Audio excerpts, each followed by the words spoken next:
Hello student, welcome to my channel Basic Science Nobun 321. আমি NG sir. আজকের যে বিষয় নিয়ে তোমাদের সঙ্গে আলোচনা করব 2016 ডব্লিউবি বোর্ডের পরীক্ষার যে কেমিস্ট্রি কোশ্চেন তার 3 নম্বরের বড় কোশ্চেন। আমরা আগের ভিডিও 3টের মাধ্যমে 2016 কেমিস্ট্রি পেপারের বাকি কোশ্চেনগুলো আলোচনা করেছি। এই ভিডিওর মাধ্যমে আর বাকি 3 নম্বরের 4টে কোশ্চেন আমরা ডিসকাস করব। দেখো, ক্লাস 11 পরীক্ষাও ক্লাস 12 সঙ্গে প্রায় টাইমিংটা শুধু চেঞ্জ, কিন্তু সব ডে একই দিনেই শুরু হচ্ছে। তো সুতরাং তোমাদের পরীক্ষা কাছে। আমি এর আগে অনেকগুলো ভিডিও 11 জন্য দিয়েছি চ্যাপ্টার ওয়াইজ। সেখানে মূল কনসেপ্টের ভিডিও আছে, ম্যাথের ভিডিও আছে, আর ত্রিকোণমিতির ভিডিও আছে, হ্যাঁ, জিওসির কয়েকটা পার্টের ভিডিও আছে। তো সেগুলো তোমরা দেখো। আজকে চলো আমরা 4টে কোশ্চেন যে বাকি আছে সেগুলো আমরা আলোচনা করে নিই। দেখো, ফার্স্ট কোশ্চেন দিয়েছে CaOCl হোলসিএল অণুতে সিএল পরমাণু দুটির জারণ সংখ্যা নির্ণয় করো। তাহলে এখানে আমাকে দেখো, এই মলিকুলটাকে আমাকে কি করতে হবে? আয়োনাইজ করতে হবে। যদি আয়োনাইজ করি তাহলে এখানে CaOCl প্লাস Cl মাইনাস। দেখো, আমি যদি এটা মার্কিং করে নিই, এটা A, এটা B, তাহলে B চিহ্নিত Cl পরমাণু জারণ সংখ্যা কত হলো? -1। এর মাথায় -1 আছে, তাই এবার আমাকে এটা বলতে হবে এই ক্যাটায়নিক পার্টে যে Cl আছে, Cl পরমাণু আছে, তার জারণ সংখ্যা কত। ধরো আমি কার জানি না, ধরো Cl এর জানি না, x ধরবো। তাহলে +2 প্লাস -2 প্লাস x +1। ওকে, তাহলে দেখো এখানে x আমরা পাচ্ছি +1। তাহলে দেখো A চিহ্নিত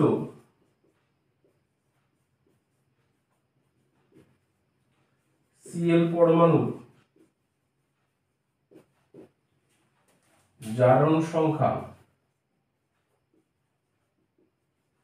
কত হয় বলো? +1। তাহলে A চিহ্নিত ক্লোরিন পরমাণুর জারণ সংখ্যা হবে +1, B চিহ্নিত ক্লোরিন পরমাণুর জারণ সংখ্যা হবে -1। বুঝা গেল? ওকে, আমরা পরের কোশ্চেনে চলে যাই।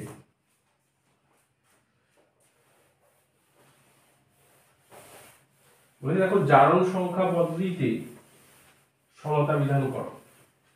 তাহলে আমাদের কিভাবে লিখতে হবে? সেকেন্ড কোশ্চেন বলেছে জারণ সংখ্যা পদ্ধতিতে সমতা বিধান করো।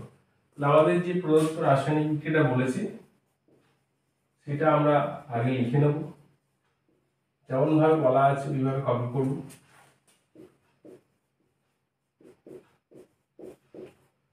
ওকে, এবার দেখো লেফট সাইডে যে যে অ্যাটম আছে তাদের আমরা আগে জাজমেন্ট করব। কি কি আছে আমাদের? ফসফরাস, সোডিয়াম, অক্সিজেন, হাইড্রোজেন, এই 4টে পরমাণু আছে। ওকে, এবার বলতে দেখো এই 4টে পরমাণুর মধ্যে 3টে পরমাণু সোডিয়াম, হাইড্রোজেন, অক্সিজেন, এদের জারণ সংখ্যার খুব একটা পরিবর্তন হয় না। তাহলে পড়ে থাকলো কেবল ফসফরাস। তাহলে লেফট সাইডে ফসফরাস পরমাণু জারণ সংখ্যা বার করতে হবে।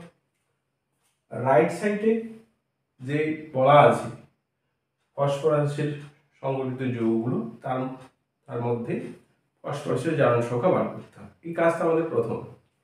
দেখো ফসফরাস একা আছে, এর জারণ সংখ্যা কি হয় বলো? শূন্য। কোনো মৌল যদি কোনো রাসায়নিক বিক্রিয়ায় একা থাকে তার জারণ সংখ্যা কত হয় বলো? শূন্য। বা কোনো মৌলের যৌগ যদি থাকে, সেটা আমরা জানি। এই যৌগে কি করতে হবে? ফসফরাসের জারণ সংখ্যা কত তা নির্ণয় করতে হবে। এখানে দেখো ফসফরাস তো জানি না, এক্স ধরলাম। হাইড্রোজেন আমরা জানি +1 × 3 = 0, x আসছে -3, এটা লিখলাম। সেকেন্ড বলছে দেখো এখানেও আমি এটাকে x ধরছি, +1 × 2 + x +-2 × 2 = 0। কারণ আমরা জানি হাইড্রোজেনের অক্সিডেশন নাম্বার কত হয় বলো? +1। অক্সিজেনের কত হয় বলো? -2। সোডিয়াম গ্রুপ 1 এ থাকে, তার অক্সিডেশন নাম্বার কত হবে বলো? +1। এই করে আমরা x এর ভ্যালু এখানে পাচ্ছি, দেখো এটা -2, এটা টোটাল 3, আর এখানে +1, এটা পাচ্ছি আমরা +1। তাহলে ফসফরাস একবার 0 থেকে -3 অক্সিডেশন স্টেটে চেঞ্জ হয়েছে, আবার ফসফরাস একবার 0 থেকে +1 অক্সিডেশন স্টেটে চেঞ্জ হয়েছে। তাহলে এটার ক্ষেত্রে আমরা দেখছি এটা রিডাকশন হয়েছে, এটা কি হয়েছে বলো? অক্সিডেশন হয়েছে, বা একটা জারণ হয়েছে আর একটা বিজারণ হয়েছে। তাহলে কোন একটা পার্টিকুলার এলিমেন্ট যখন দুটো ভিন্ন জারণ অবস্থায় কোনো রাসায়নিক বিক্রিয়ায় উপনীত হয়, তখন সেই টাইপের রাসায়নিক বিক্রিয়াকে আমরা বলি ডিসপ্রপোর্শনেশন বিক্রিয়া। তাহলে এই রাসায়নিক বিক্রিয়া আমরা আগে লিখবো তাহলে জারণ বিক্রিয়া। জারণ বিক্রিয়া কি করছে বলো? P থেকে Na H2PO2। তাহলে জারণ বিক্রিয়ায় লিখবে এরকম, আমি কিছুটা লিখতে হবে এটা। জারণ বিক্রিয়ায় জারণ সংখ্যার পরিবর্তন ইজিক্যাল টু কত হবে বলো? 0 ছিল +1 হয়েছে, জারণ সংখ্যার পরিবর্তন শুধু মড ভ্যালুটা নেব, ওকে, চিহ্ন দেব না। এটা হলো বিজারণ বিক্রিয়াটা আমরা লিখব, বিজারণ বিক্রিয়া। P থেকে কি হয়েছে বলো? TH3 হয়েছে, আর এখানে জারণ সংখ্যার পরিবর্তন, বিজারণ সংখ্যা বলে কিছু হয় না কিন্তু, সংখ্যার পরিবর্তন = 3, ওকে। এবার লিখব জারণ বিজারণ বিক্রিয়ায়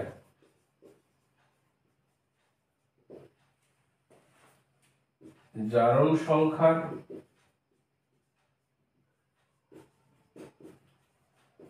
পরিবর্তনের অনুপাত, এটা oxidation reaction by reduction reaction. Oxidation রিঅ্যাকশনে জারণ সংখ্যার কত পরিবর্তন হয়েছে? 1। রিডাকশন রিঅ্যাকশনে জারণ সংখ্যার কত পরিবর্তন হয়েছিল? 3, ওকে। এবার দেখো আমরা লিখছি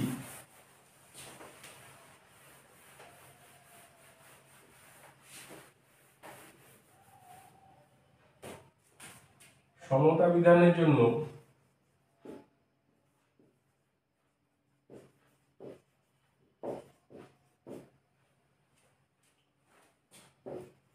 জারণ সংখ্যার অনুপাত হবে,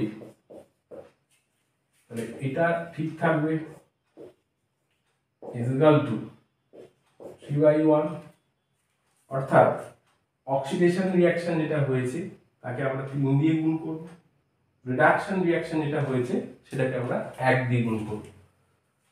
তাহলে দেখো অক্সিডেশন রিঅ্যাকশন কোনটা হয়েছিল? অক্সিডেশন রিঅ্যাকশন হয়েছিল এটা, এই ইকুয়েশনটা ইকুয়েশন নাম্বার 1, রিডাকশন রিঅ্যাকশন এটা হচ্ছে equation number 2। Equation number 1 into 3 করলাম, আর ইকুয়েশন নাম্বার 2 ইনটু 1 করলাম, সেটা আমরা লিখে ফেলবো। তাহলে p plus 3 arrow 3 Na H2PO2, ওটা দেখো p অ্যারো PH3।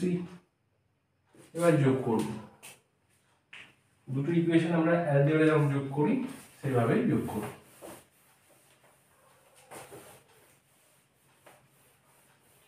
এটা কত পাবো বলো? 4p arrow 3NaH2PO2 plus PH3।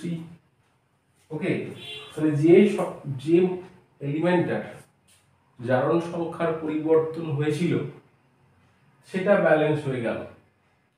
এবার আদার্স যে এলিমেন্টগুলো আছে সেগুলোকে আমাকে ব্যালেন্স করতে হবে।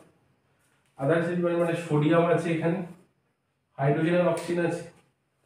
তাহলে সোডিয়াম পরমাণু লিখতে হয় এরকম, সমতা বিধানের জন্য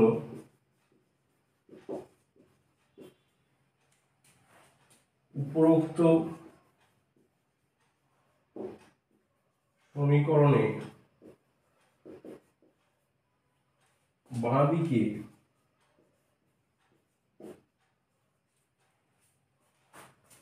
তিনটি NaOH যুক্ত করলাম। ইকুয়েশনে দাঁড়ালো, যেহেতু NaOH বলা ছিল এই জন্য NaOH যুক্ত করলাম, 3NaH2PO2 প্লাস PH3। এবার দেখো আমরা রাইট সাইডে টোটাল হাইড্রোজেন কতগুলো আছে হিসেব করব। এখানে আসছে দেখো 6টা, 3 9টা, 9টা হাইড্রোজেন আছে। লেফট সাইডে হাইড্রোজেন আছে 3টে। ওকে, তাহলে হাইড্রোজেন কতগুলো বাঁ দিকে কম আছে বলো? 6খানা। তাহলে আমরা লিখব এর পরের স্টেপে HOO এর পরমাণু সমতা বিধানের জন্য বাঁদিকে তিনটি H2 এর অণু যোগ করলাম।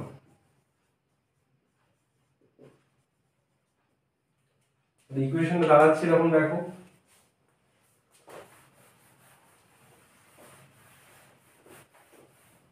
ইকুয়েশন এরকম দাঁড়াচ্ছে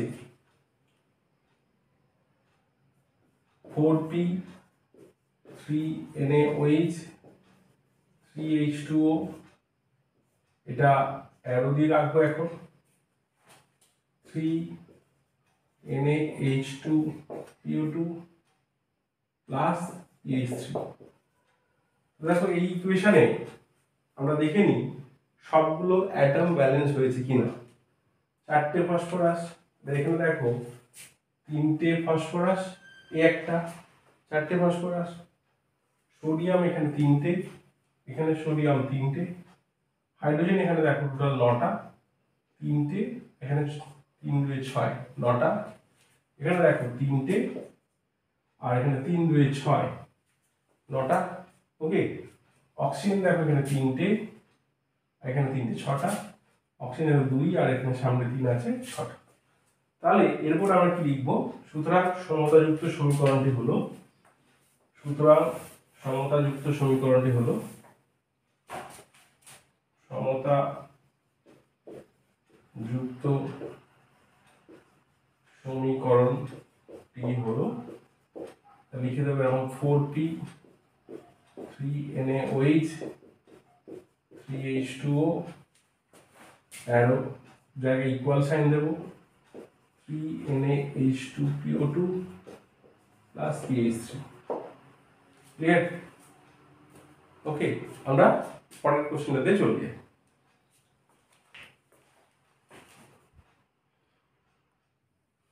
দেখো পরের কোশ্চেন দিয়েছে Na N3 অণুতে n পরমাণুর জারণ সংখ্যা কত।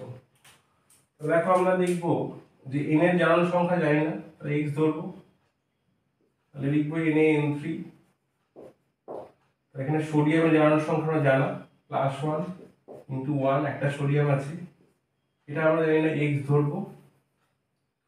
কটা আছে বলো, 3টে, ইকুয়াল টু কত লিখবো বলো, 0, নিউট্রাল মলিকিউল। তাহলে এটা আমরা লিখছি 3x equal to -1, x equal to -1/3। এটা এবার লিখবো আমরা Na N3 যৌগে n পরমাণুর জারণ সংখ্যা কত হবে বলো, -1/3। ওকে, পরের কোশ্চেন দিয়েছে দেখো আয়ন ইলেকট্রন পদ্ধতিতে সমতা বিধান করো। আয়ন ইলেকট্রন পদ্ধতিতে সমতা বিধান করো। ওকে, যে রাসায়নিক বিক্রিয়াটা বলা আছে এটা আয়নিক ফর্মে বলা আছে, সেটা আমরা রিরাইট করব। MnO4- plus C2O4 2- plus H+ arrow Mn2 plus CO2 plus H2O। হচ্ছে ব্যাপার। তাহলে কি কি এলিমেন্ট আছে আগের মতোই, ম্যাঙ্গানিজ, কার্বন, অক্সিজেন, হাইড্রোজেন। তাহলে এই চারটে এলিমেন্টের মধ্যে হাইড্রোজেন আর অক্সিজেনের জারণ সংখ্যা বা অক্সিডেশন নাম্বারের কোনো চেঞ্জ হয় না। তাহলে আমাদের খুঁজে বার করতে হবে ম্যাঙ্গানিজ আর কার্বনের জারণ সংখ্যা লেফট সাইডে কত, ম্যাঙ্গানিজ আর কার্বনের জারণ সংখ্যা ইকুয়েশনের রাইট সাইডে কত। দেখো এখানে এই যৌগটা যদি আমরা লক্ষ্য করি, এইটা কিন্তু ম্যাঙ্গানিজের জারণ সংখ্যা নয়, অনেকে ভুল করবো, এটা নয়, আমাকে বার করতে হবে। তাহলে x প্লাস -2 × 4 ইকুয়াল টু -1। কেন এটা, এখানে x ইকুয়াল টু কত পাচ্ছি বলো, -1 প্লাস 8 ইকুয়াল টু 7। ওকে, তাহলে এই ম্যাঙ্গানিজের জারণ সংখ্যা কত পেলাম, 7। এখানে দেখো ম্যাঙ্গানিজের জারণ সংখ্যা অলরেডি বলা আছে, তাহলে এটা থেকে কি পর্যন্ত আসলো, +7 থেকে +2, তাহলে জারণ সংখ্যা কমেছে, এটা কি হলো, রিডাকশন, হ্যাঁ, বা বিজারণ হবে। এবার দেখো C2O4 যোগ 2- যৌগে কার্বনের জারণ সংখ্যা কত, তো সেখানে কার্বন জানি না, x ধরলাম, 2 × x, অক্সিজেন -2 করে চারটে আছে ইকুয়াল টু -2, তাহলে এখানে পাচ্ছি 2x ইকুয়াল টু -2 প্লাস 8, তাহলে x ইকুয়াল টু আসছে এখানে 3। C2O4 2- যৌগে কার্বনের জারণ সংখ্যা কত হলো, +3। এবার দেখো CO2 যৌগের ক্ষেত্রে কি হবে, তাহলে x plus -2 × 2 equal to 0, x equal to +4, হ্যাঁ +4 পেল। তাহলে এখানে +3 থেকে কত চেঞ্জ হয়েছে বলো, +4 এ চেঞ্জ হয়েছে। ওকে, তো এটা হবে কত বলো, অক্সিডেশন। তাহলে আমরা এলিমেন্টগুলোর যেগুলো আমরা জারণ সংখ্যার পরিবর্তন হয় তাদের হেল্পে কোনটা অক্সিডেশন কোনটা রিডাকশন সেটা আমরা জাজমেন্ট করে নিলাম। এবার দেখো আমাদের যেটা লিখতে হবে, এবার যেটা আমাদের লিখতে হবে,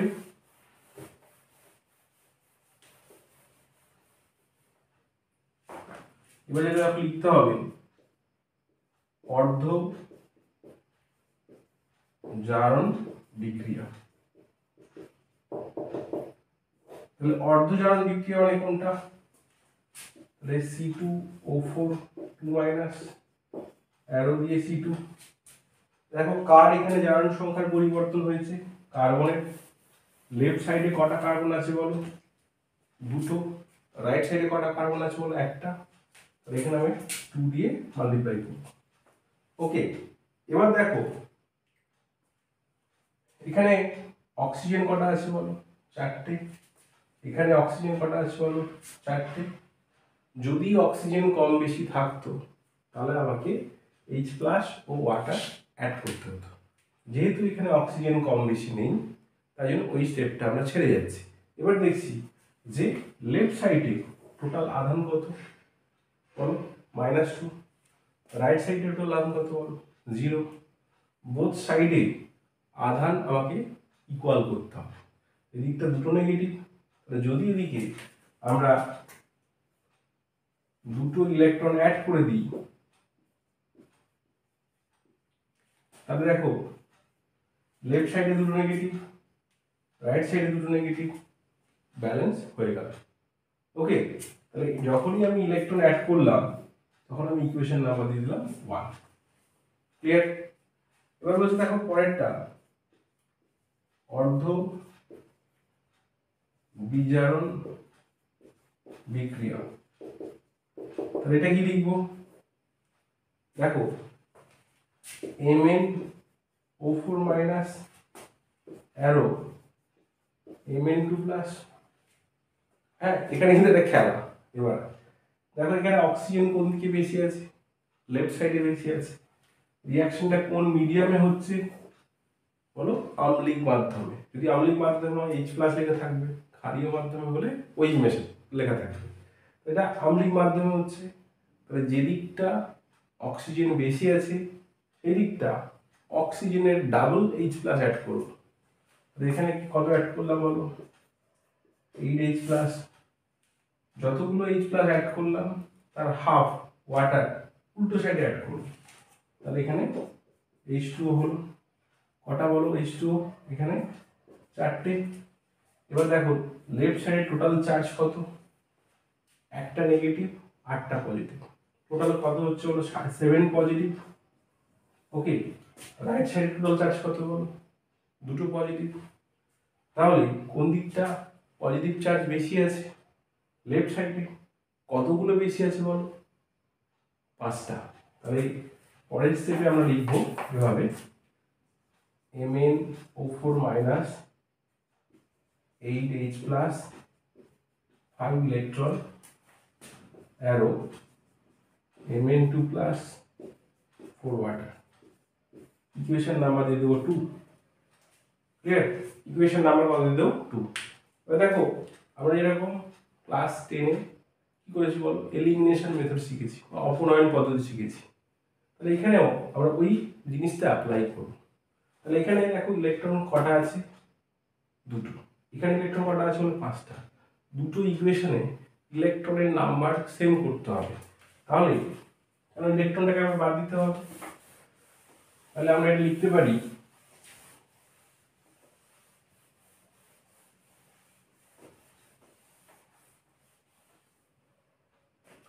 equation 1 into 5 plus equation 2 into 2 করলে যা আসে। দেখো 5 দিয়ে মাল্টিপ্লাই করছি মানে 5C2O4 2 মাইনাস, সবার সঙ্গে মাল্টিপ্লাই হবে 10CO2 প্লাস 10 ইলেকট্রন।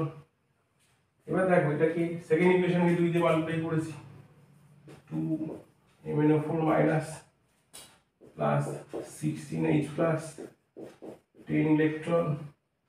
আর দেখো 2Mn2 plus plus 8 water. Just একে আমরা অ্যাড করে দেবো। দেখো অ্যারোর অপোজিট 10 ইলেকট্রন আছে, বাদ দিলাম। বাকিটা নর্মাল অ্যালজেব্রাতে যেরকম অ্যাডিশন করে সেরকম করলাম।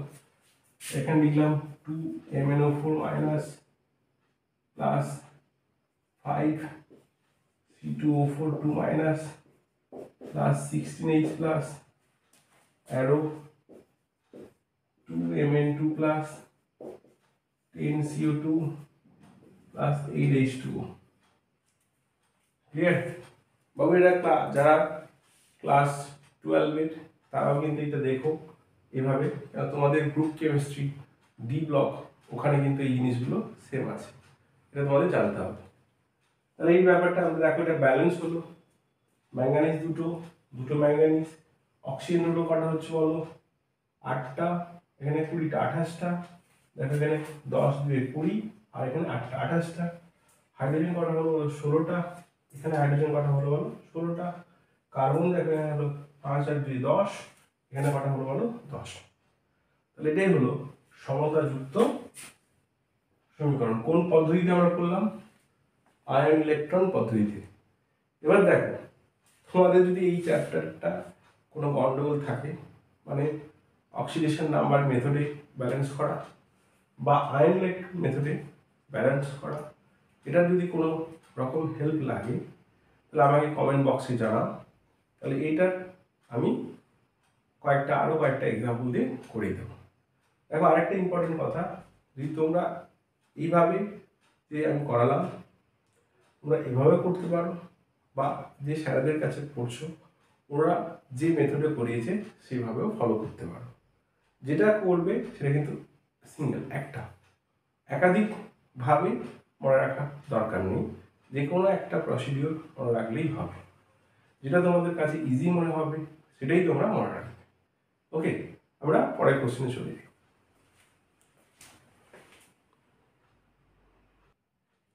পরের কোশ্চেনটা ছিল দেখো যে এই কোশ্চেনটা আমরা পরে আসছি, এটা দেখো টেলিং অফ মার্কারি বলতে কি বোঝায়। এখানে বলছে দেখো মার্কারি ওজনের সংস্পর্শে এলে এটি ওজন দ্বারা মার্কিউরাস অক্সাইডে জারিত হয়, যা মার্কারিতে দ্রবীভূত অবস্থায় থাকে। এর ফলে মার্কারির উজ্জ্বলতা নষ্ট হয় এবং মার্কারি কাঁচের গায়ে আটকে যায় বলে তার গতিশীলতা হারায়। এই ঘটনাকে টেলিং অফ মার্কারি বলে। রাসায়নিক বিক্রিয়াটা তুমি এখানে উল্লেখ করতে পারো। ওকে, পরের প্রশ্ন দিয়েছে দেখো যে একটি জলের নমুনায় প্রতি লিটারে 1 মিলিমোল Mg2+ আয়ন আছে। তাহলে আমরা লিখতে পারি, তাহলে ওই জলের নমুনায় ক্ষরতা কত নির্ণয় করতে বলেছে। তাহলে আমরা লিখতে পারি দেখো অ্যান্সারটা এরকম হবে 1 মিলিমোল সমান 1/1000 মোল বা 0.001 মোল। ওকে, তাহলে দেখো 1 মোল MgCO3 is equivalent to 1 mole CaCO3। ওকে, তাহলে জলের নমুনায় ক্যালসিয়াম বা ম্যাগনেসিয়াম আয়ন উপস্থিত থাকলে সেটাকে আমরা ক্ষরজল বলি। তাহলে এখানে 1 মোল MgCO3 মানে আমরা লিখছি 1 মোল CaCO3। তাহলে এখানে 0.001 মোল MgCO3, এটা কত পাবো বলে 0.001 মোল CaCO3। এবার দেখো CaCO3 এর আণবিক ওজন কত লিখবো? ক্যালসিয়াম হচ্ছে 40, 12 ইন্টু 1 16 ইন্টু 3, এটা আসছে 100। তাহলে 0.001 মোল CaCO3 এর ওজন কত হবে বলো? 100 ইন্টু 1/1000। ওকে, মানে এখানে আসছে 1/10, মানে এটা আসছে 0.1 গ্রাম। ওকে, তাহলে জলের ক্ষরতা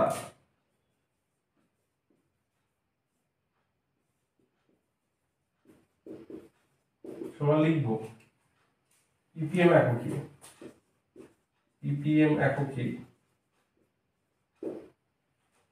এটা দেখো W2 বাই W ইন্টু কত হবে 10⁶।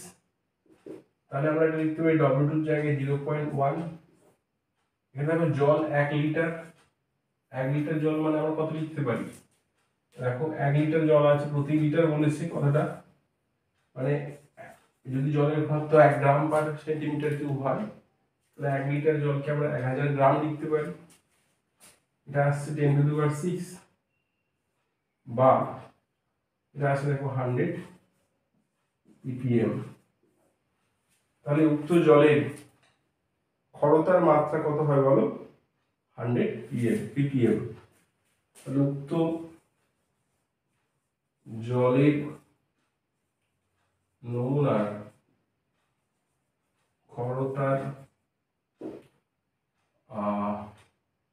মান হবে 100 ppm। বুঝতে পারলাম? 100 ppm হবে। তাহলে এখানে আমরা এই কোশ্চেনটা একটু নতুন ধরনের, তোমাদের এক্সামেও আসতে পারে, একটু দেখো ভালো করে। আমরা পরের কোশ্চেনে চলে যাই।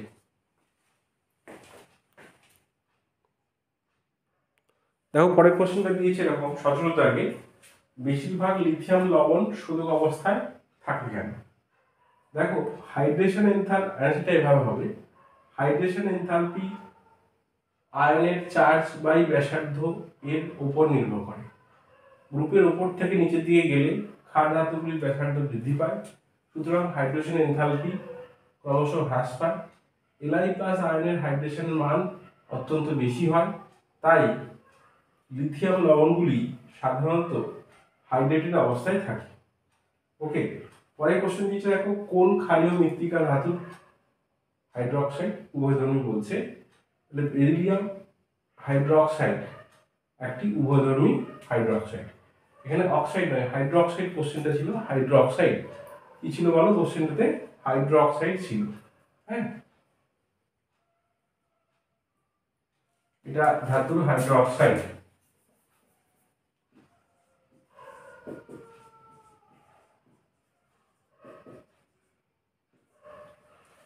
আমরা পরের কোশ্চেনটাতে চলে যাই।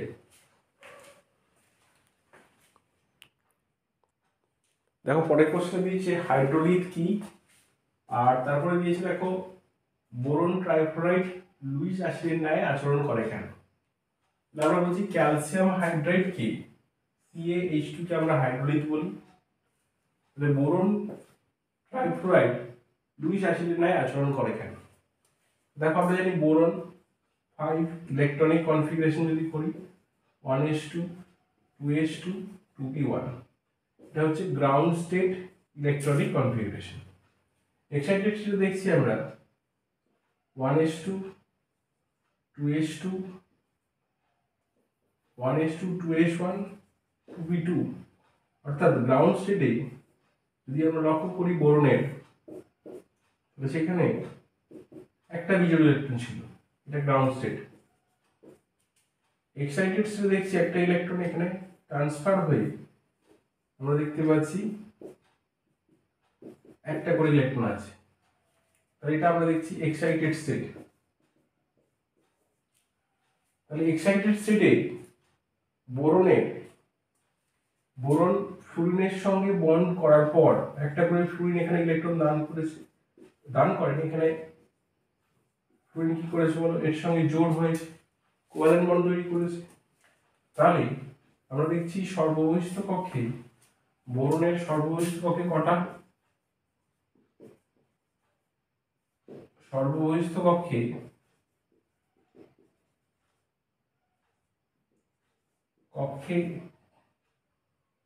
BF3 যৌগ গঠিত হওয়ার পর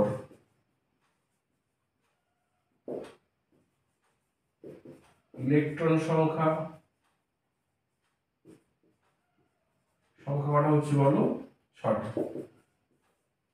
তাহলে এই বোরন ট্রাইফ্লোরাইড যৌগে বোরন অ্যাটমের অক্টেট ইনকমপ্লিট আছে, তাহলে এর ইলেকট্রন গ্রহণ করার টেন্ডেন্সি আছে অষ্টক পূর্তির জন্য।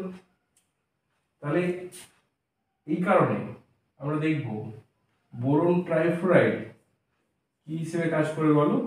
একটি লুইস অ্যাসিড বা ইলেকট্রন পেয়ার অ্যাকসেপ্টর হিসেবে কাজ করবে।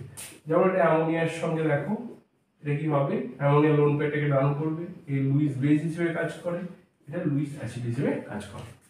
তাহলে বোরনের অষ্টক পূর্তি না হওয়ায় BF3 যৌগে বোরনের কটা ইলেকট্রন থাকতে পারে, 6টা। তাহলে অষ্টক পূর্তি না হওয়ায় বোরন অন্য কোনো মৌল থেকে ইলেকট্রন গ্রহণ করে অষ্টক পূর্তি ঘটায়। এর ফলে বোরন ট্রাইফ্লোরাইড লুইস অ্যাসিডের মতো আচরণ করে। আমরা পরের কোশ্চেনে চলে যাই।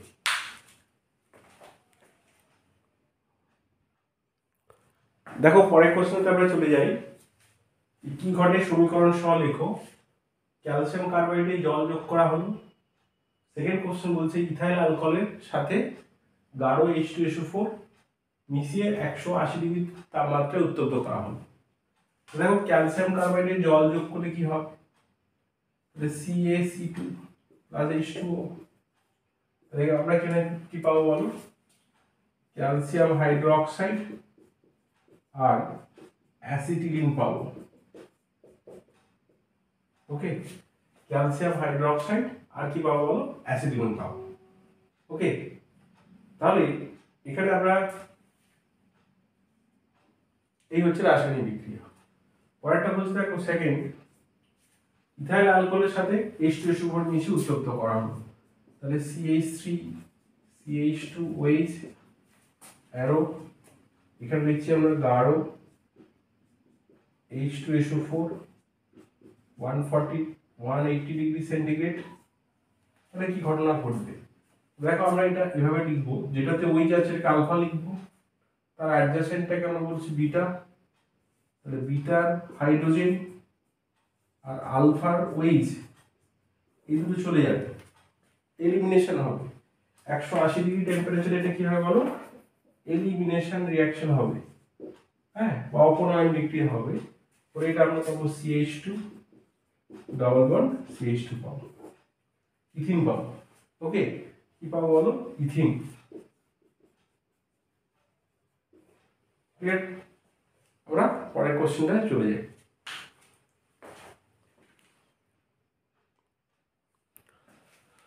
দেখো পরের কোশ্চেন দিয়েছে, কোন ধর্মের দ্বারা CH3O3+ আয়নের স্থায়িত্ব ব্যাখ্যা করা যায়।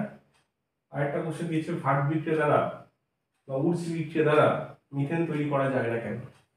এখন আমরা প্রথমে কোশ্চেনটাতে আসি। এটা আছে এরকম,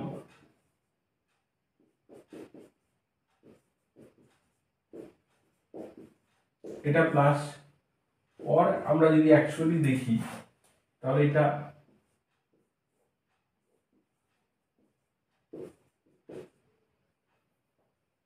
এটা এটা দেখো ভ্যাকান্ট p অরবিটাল, এটাতে দেখো বলছে অক্টেট ইনকমপ্লিট। তাহলে এখানে দুটো ফ্যাক্টর আমরা ধরবো, একটা বলছে প্লাস আই প্রভাব কার বলো, CH3 গ্রুপের। CH3 গ্রুপের প্লাস আই প্রভাবের জন্য এই কার্বোক্যাটায়নটা সুস্থির হতে পারে। আরেকটা কথা যে আলফা কার্বনের সংখ্যা, দেখো এটাতে পজিটিভ চার্জ আছে, তাহলে এর অ্যাডজাসেন্ট কার্বনটা বলছি আমরা আলফা, এটা আলফা আলফা। তাহলে এখানে 9 আলফা হাইড্রোজেন উপস্থিত।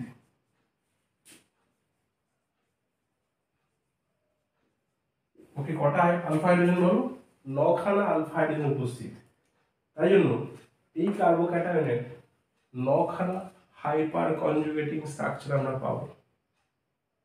তাহলে হাইপার কনজুগেশনের জন্য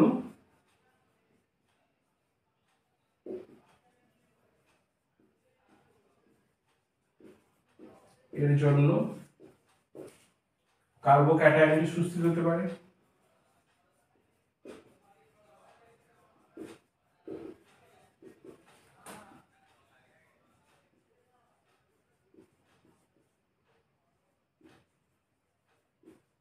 দুটো ব্যাপার, প্লাস আই প্রভাবের জন্য আর হাইপার কনজুগেশনের জন্য। দেখো এটা হাইপার কনজুগেশন কিভাবে ড্র করতে হয়, বা কার্বোক্যাটায়নের স্টেবিলিটি। কার্বোক্যাটায়নের স্টেবিলিটি আমরা সেখানে দেখো দুটো কথা আমাদের জিএসসি এটা ভিডিও দেওয়া হয়নি, তোমরা যদি আমাকে জানাও এই সম্পর্কে কিন্তু আমরা হাইপার কনজুগেশনের স্ট্রাকচার কিভাবে ড্র করতে হয়, কার্বোক্যাটায়নের তোমার স্টেবিলিটি কিভাবে জাজমেন্ট করতে হয় সেটা আমরা দেখব। ওকে, আমি শুধু একটা ভিডিও দিয়েছি জিওসি, সেখানে কার্বোক্যাটায়ন কিভাবে ফর্মেশন হয়, কার্বো অ্যানায়ন কিভাবে ফর্মেশন হয়, তাদের হাইব্রিডাইজেশন স্টেট কি থাকে, এই সম্পর্কে কিন্তু আলোচনা করা হয়েছে, সেটা তোমরা প্লেলিস্টে গিয়ে দেখতে পাবে। ওকে, নেক্সট বলতে রাখো উডস বিক্রিয়া দ্বারা মিথেন প্রস্তুত করা যায় না কেন। আগে আমরা বলো যে মিথেন কয় কার্বন যুক্ত হাইড্রোকার্বন। মিথেনে হাইড্রোকার্বনের কটা কার্বন থাকে বলো মিথেনে? CH4, তাহলে এক কার্বন যুক্ত হাইড্রোকার্বন।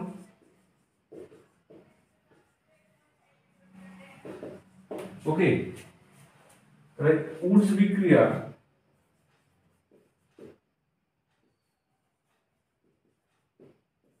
কি হয় বলো? R bond X plus 2Na plus X bond R, তাহলে এটা আমরা পাই R বন্ড R পাই প্লাস NaX পাই। আর এখানে বলছে অ্যালকিল গ্রুপ,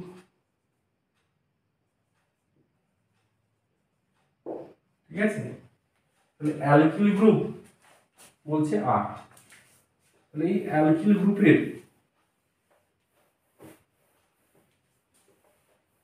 কার্বন সংখ্যা যা থাকবে উডস বিক্রিয়ায় যে আমরা অ্যালকেন পাবো সেখানে তার ডাবল হবে। মিথেনটাকে আমরা এরকম ফ্র্যাগমেন্ট করতে পারি, একটা কার্বনকে আবার কি ফ্র্যাগমেন্ট করবো, তাই না? মিথেন একটি, তাহলে আমরা লিখবো উডস বিক্রিয়া দ্বারা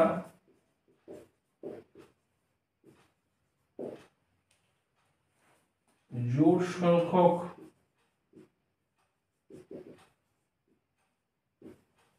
কার্বন যুক্ত অ্যালকেন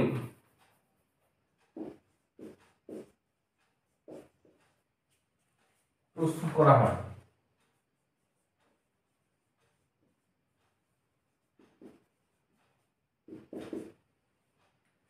মিথেনে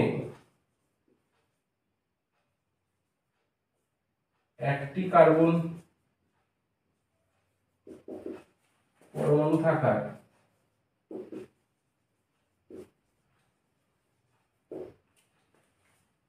এটিকে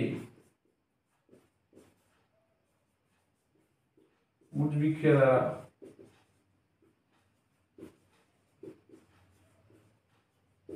প্রস্তুত করা যায় না। ওকে, আমরা ক্লাস 11-এর 2016-এর কেমিস্ট্রি পেপারের কমপ্লিট ডিসকাশন আমরা করলাম। 4টে পার্ট ভিডিও আছে, 4টে পার্টের মাধ্যমে আমরা কমপ্লিট ডিসকাস করলাম, প্রতিটা কোশ্চেনের অ্যান্সার করা হয়েছে। তোমরা সেটা দেখো, যারা নতুন তারা সাবস্ক্রাইব করো, পুরনো যারা তারা শেয়ার করো, বন্ধুদের মধ্যে শেয়ার করো। আমরা এরপরে ক্লাস 11-এর 2018-এর কোশ্চেন পেপার নিয়ে আমরা আলোচনা করব, সেটা শীঘ্রই এই সপ্তাহের মধ্যে অবশ্যই হবে। তোমাদের পরীক্ষা যেহেতু সামনে, আগে তোমাদের বাবু ভিডিও দিতে পারিনি, 12-এর এবিটি টেস্ট পেপার সলভ হয়েছিল, তো ওটা হয়ে গেছে প্রায় অনেকটাই। তো এবার তোমাদের ইয়ারের কোশ্চেনগুলো, আর যদি পারা যায় কাউন্সিলের পেপার একটা আমরা সলভ করব। ভিডিওটা আজকে এই পর্যন্ত রাখছি, দেখা হচ্ছে নেক্সট ভিডিওতে।